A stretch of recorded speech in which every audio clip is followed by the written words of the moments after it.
Well, welcome to the Car Doctor radio program. My name is John Paul, the Car Doctor, here to help you with your car problems and to talk to you about what's going on in the automotive industry. On today's program, we're going to be talking about a couple things. We're going to be talking about the new F-150 Lightning Police version, and we'll also be talking about kind of the opposite end of that.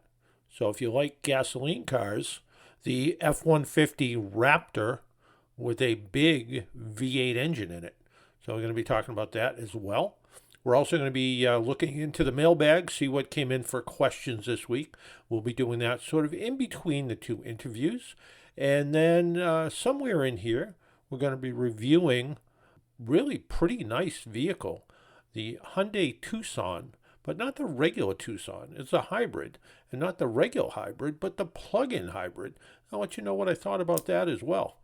But with us up next is Brian Bell, and he's going to tell us a little bit about this hot rod Ford F-150 Raptor. Joining us now is Brian Bell. He's the F-150 gas marketing manager, and he's going to tell us a little bit about the new Ford F-150 Raptor. The F-150 Lightning, I think, took a lot of headlines in the past couple of months, but gasoline is not dead at Ford, and it's especially not dead at Ford with the F-150 Raptor and even a performance version of that, right?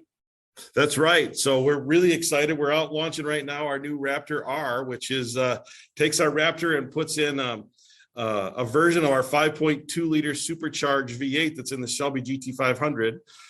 So we modify that and put it in the Raptor. So we've got a Raptor now with 700 horsepower, right? So it's a phenomenal new V8 engine opportunity for customers that are really looking for that V8. And 700 horsepower, the 700 horsepower club, not that many years ago meant Lamborghini, Ferrari, Bugatti, things like that.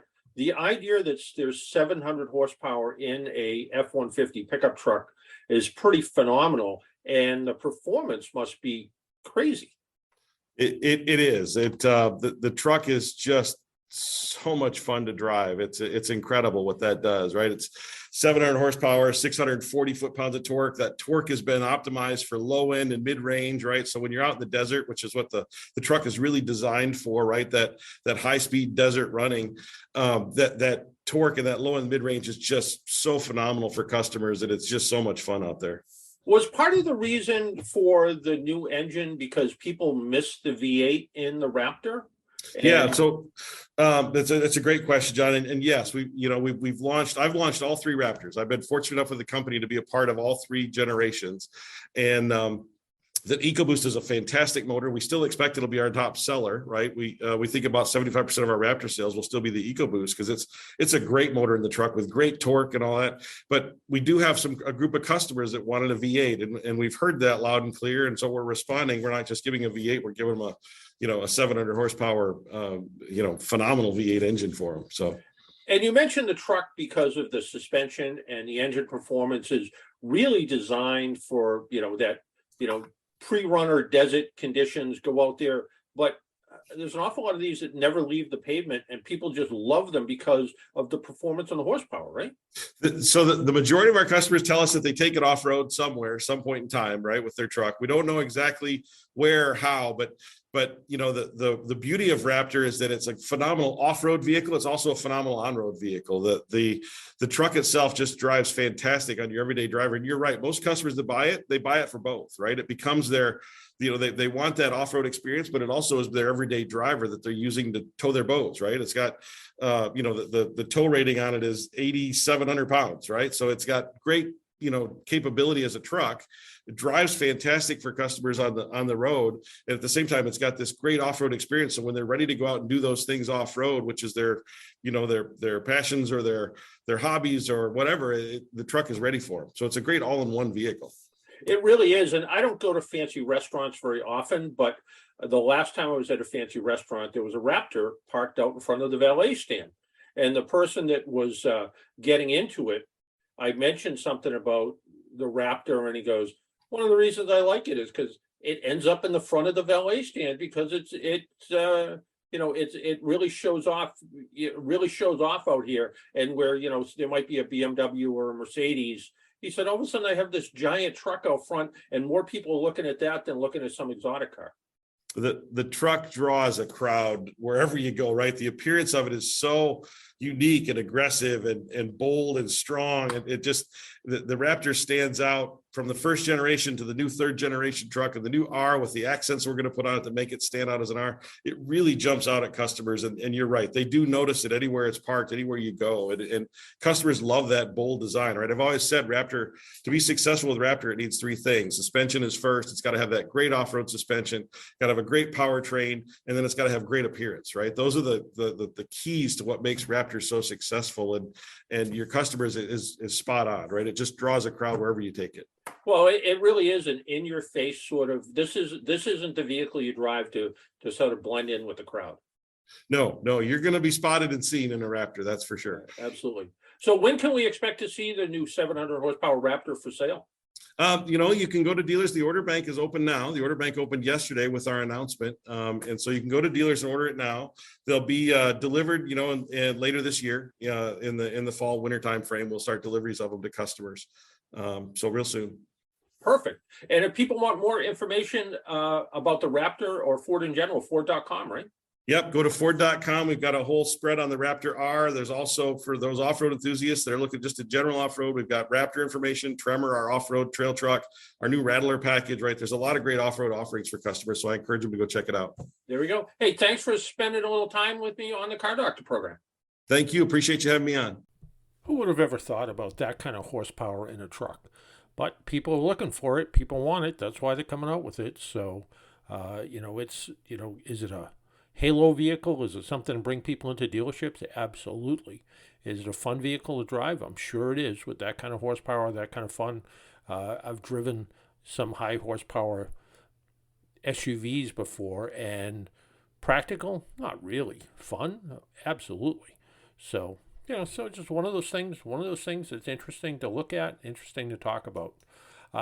Some of the things that have come up in the columns recently, and some of the email we've gotten, somebody said to me, could you elaborate on a recent question that you answered about an alternator doesn't really charge the battery, but maintains the charge it already has? If that was the case, wouldn't battery usage after the car is shut off, like seats backing up automatically for easy exit or any other outside lights staying on for a short period of time, eventually drain the battery?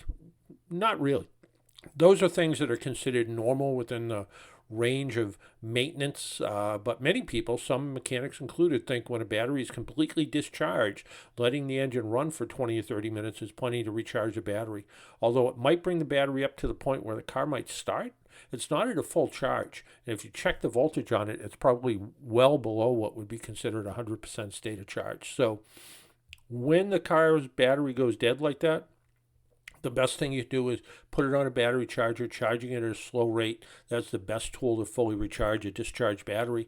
And once the battery is recharged, it should be retested, because jump-starting a battery, that shock of jumping the battery can actually start to do some damage to it. So that's why sometimes when batteries go completely dead, it's the cycling. Batteries don't cycle that well, not like marine batteries do or RV batteries do, that are designed to be brought down low and then brought back up again. Car batteries are designed to be at a certain voltage all the time, and that's what alternators are designed to do, is to keep them there. Somebody writes in and they have a 2016 Jeep Grand Cherokee. It's got about 100,000 miles on it. Last time they were in for service, it was suggested they have the power steering and transmission flushed out. And they said they heard of flushing out a radiator, but not the other items. I said no. Was that the right answer? In my opinion, yeah, it was the right answer. I believe you should only flush components when you have a failure of that part. So if the power steering pump went, for instance, then maybe you want to flush out the power steering system. If the transmission had a serious issue, then you'd want to flush out the transmission. Too often, some of these systems are really just companies that develop these flushing units, and in California it was referred to as wallet flushing. because really that's what you were doing. You were more flushing the money out of your wallet than actually fixing anything.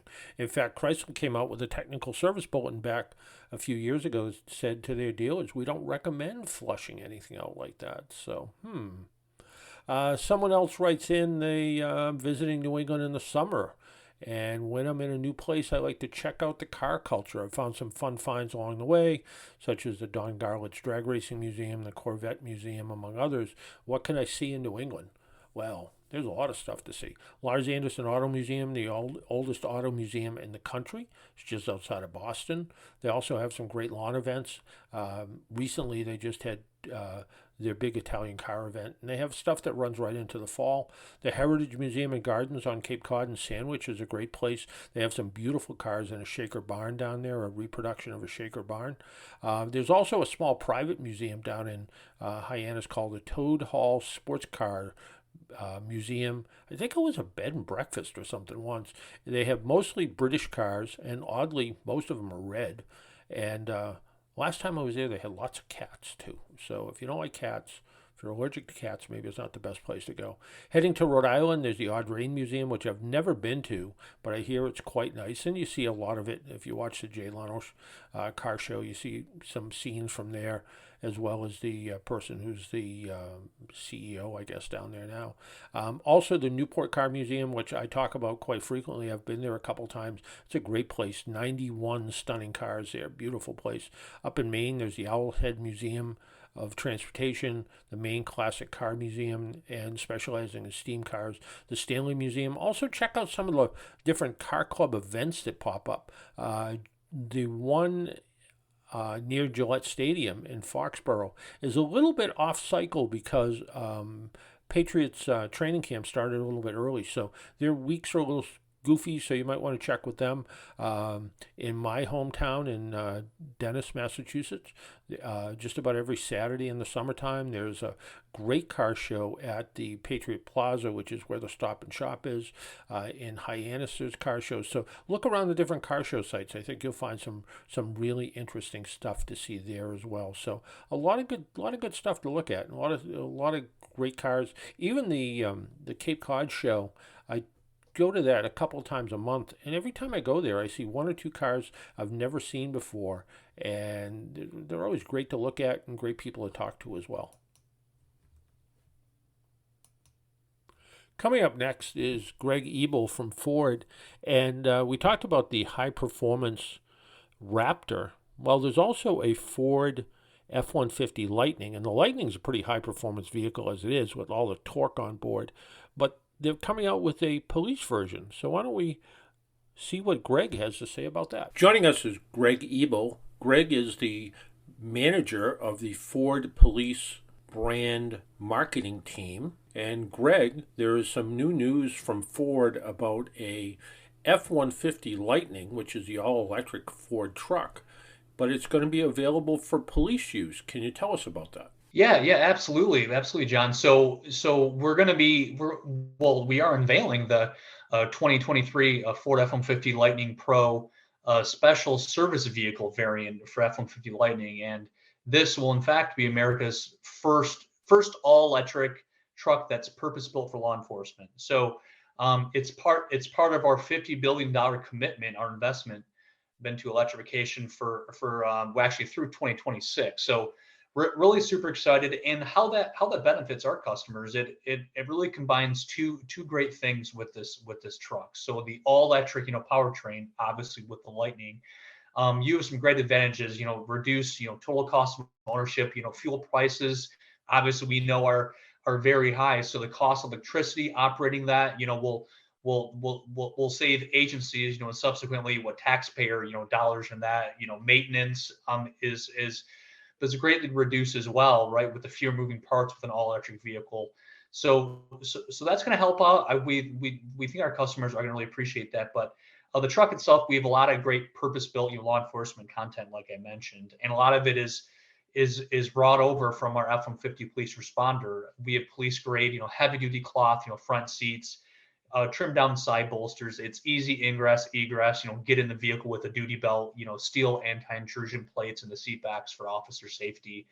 many other things. Easy clean vinyl floors. This is content that that law enforcement has really asked for, and that's what we delivered today on our police products. So we're very excited to really deliver this to our customers here with the 2023 model year.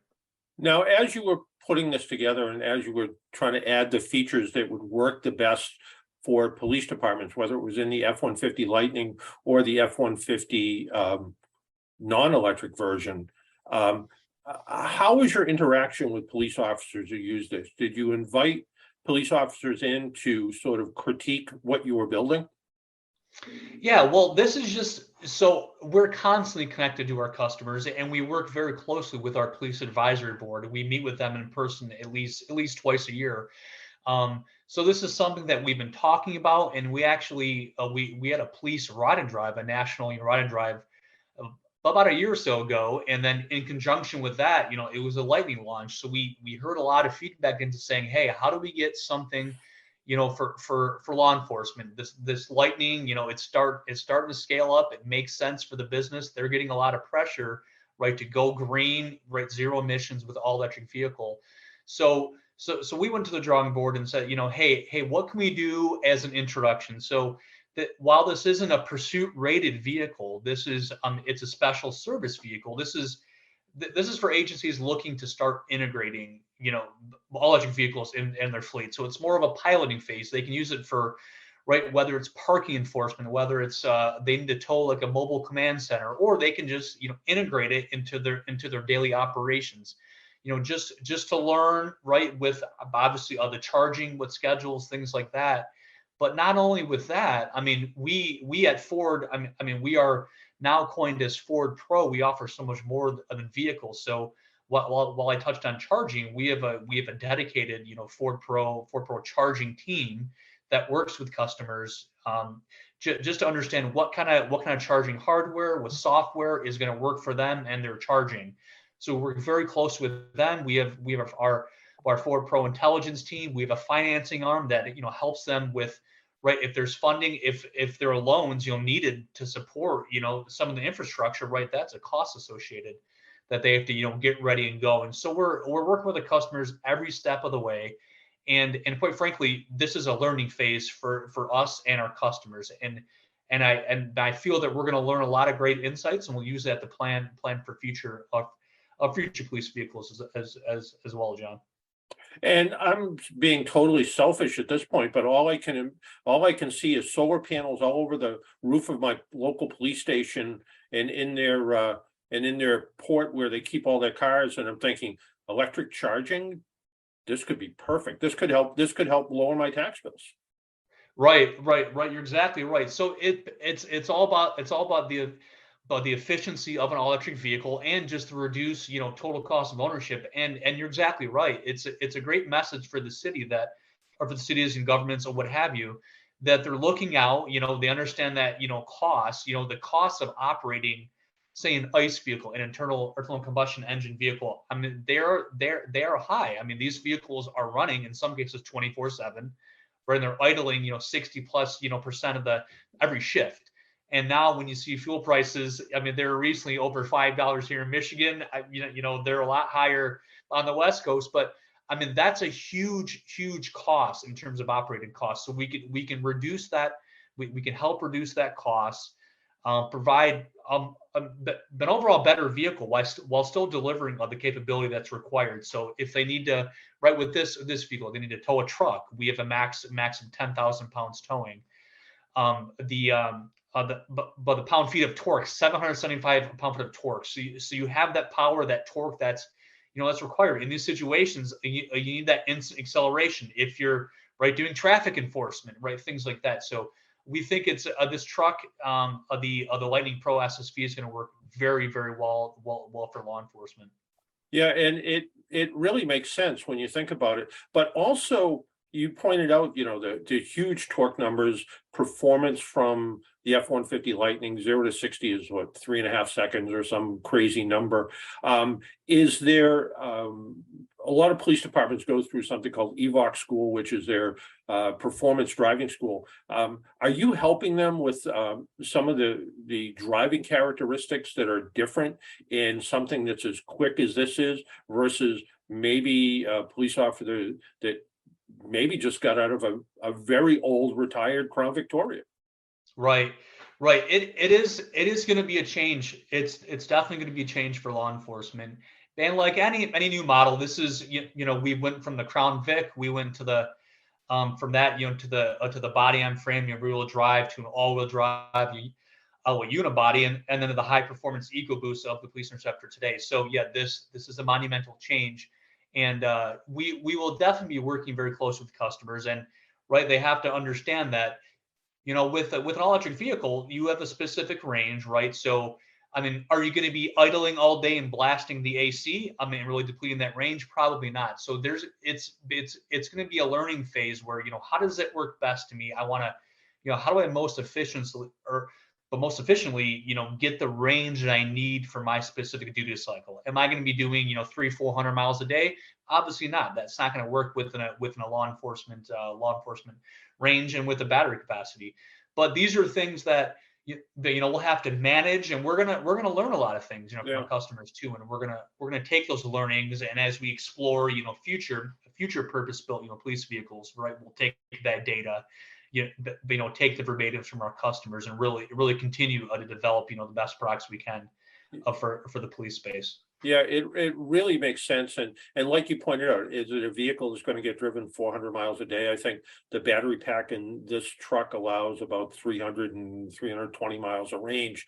So it probably isn't a hot swap kind of vehicle where it, pulls into the police garage and at first shift and the second shift gets right back in it, unless it is actually used for kind of local type of things. So everybody's going to have to learn a little bit together. And I'm sure if I was in the police garage, I'd want to be the first one in it because it is such a cool truck to drive. But again, the idea that you're sort of designing this and learning together and fitting it right. And you mentioned internal combustion engines, and when they're sitting there idling 60% of the time, they're getting 0 miles per gallon. So they're not particularly efficient at that point. And the idea that maybe this electric truck, as you're kind of learning and what needs to stay on and what doesn't, and you may find out that in a lot of cases it's much more efficient even when it's sitting there idling compared to the equivalent gasoline vehicle. Yeah, you're exactly right. And yeah, not very efficient idling, but that's a part of the job, right? So we want to make sure first and foremost that we deliver a product that they can still do their job to serve and protect our communities. So that's the first most objective. But right, what comes with idling, extensive fuel costs and wear and tear on the engine. So as you can imagine, I'm sure, John, I mean, but the budgets they have to have, to maintain these vehicles are huge. So this will be a breath of fresh air just to see, over the course of ownership, depending if they keep it right. Some agencies are every 3-4 years, some are 5, some smaller agencies keep vehicles for 10 years, right? Plus, right. We see a lot of Crown Vics, still on the road. So I think this is really going to help them, and they'll see the benefits there. But going back to charging for a minute, I mean, they're going to see, but sometimes, if they get the infrastructure in place that makes sense, if they're a local city, I mean, they can charge periodically throughout the day, maintain a charge, right? Or it's maybe I'm up a shift and I'm charging a shift. So I mean, there are a few scenarios that we're working, with our customers, as we navigate, this initial step, just to see what works best here within the space with an all-electric vehicle.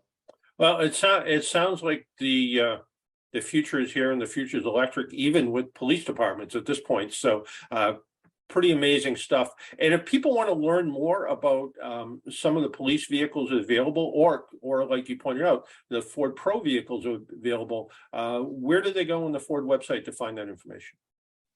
Right. I would recommend, FordPoliceVehicles.com is where to go. We have a lot of great news and content talking about the specific Ford F-150 Lightning Pro that, we're launching for 2023, in addition to other police vehicle lineup. Greg, thanks for taking a little time out and joining us on the program. Hey, thanks, John. Really appreciate it. Have a great day. You too. So we did a lot of talking about Fords today, but we're going to finish up not talking about a Ford at all, but we're going to talk about a Hyundai. That's right, a Hyundai, but a Hyundai Tucson, and not just a regular Tucson, a hybrid Tucson, and not just a regular hybrid Tucson, but a hybrid plug-in Tucson. And that is a pretty interesting vehicle. The Hyundai Tucson is a compact SUV that really competes with the likes of Toyota RAV4, Honda CR-V, Ford Escape. The Tucson comes in several trim levels and power options. The standard Tucson comes in 5 trim levels, from a base model to a performance trim, the N-Line, XRT off-road version, and to the premium, which is the limited.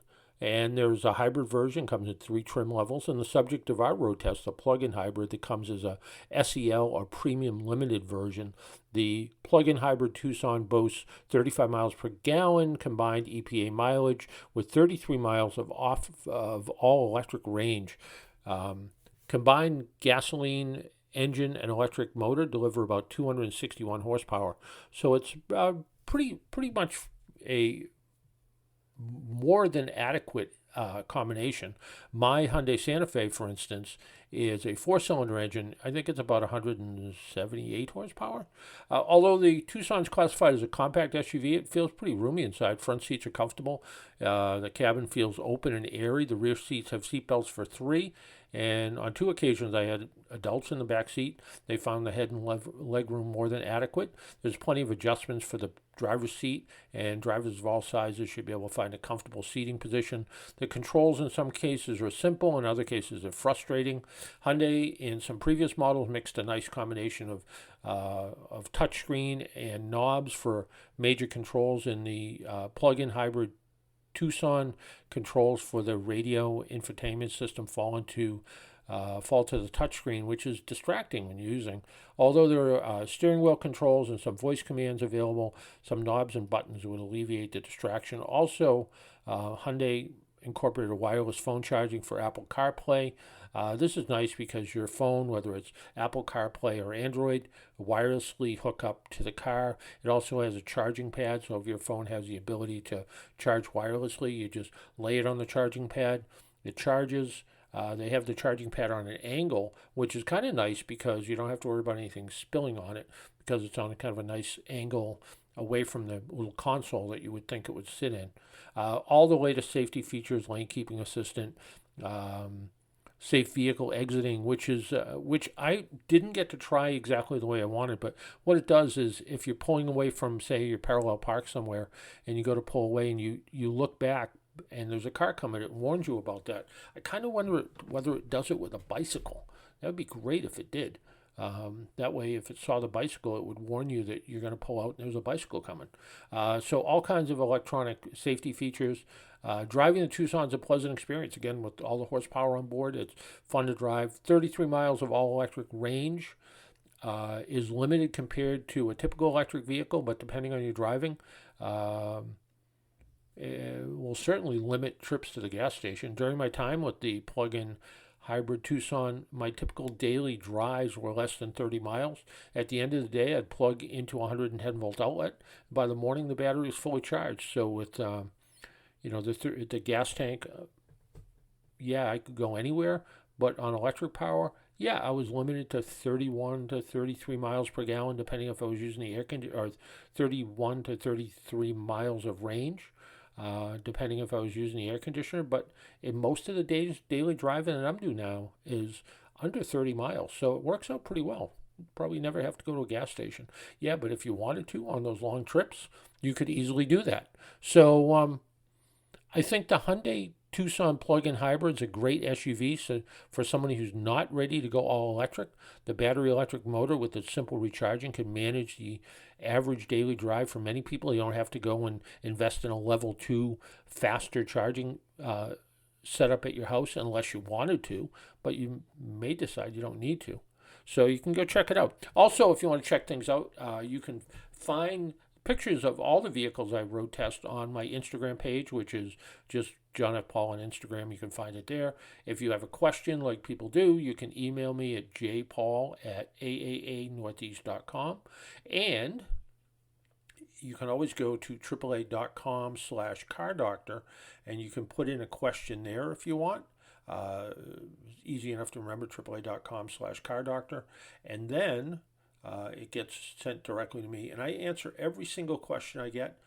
Maybe I don't always have the answers, but I will try to answer every single question I get. So until next time, make sure you wear your seatbelt, drive safely, and be good to your car. Talk to y'all next time. Bye-bye.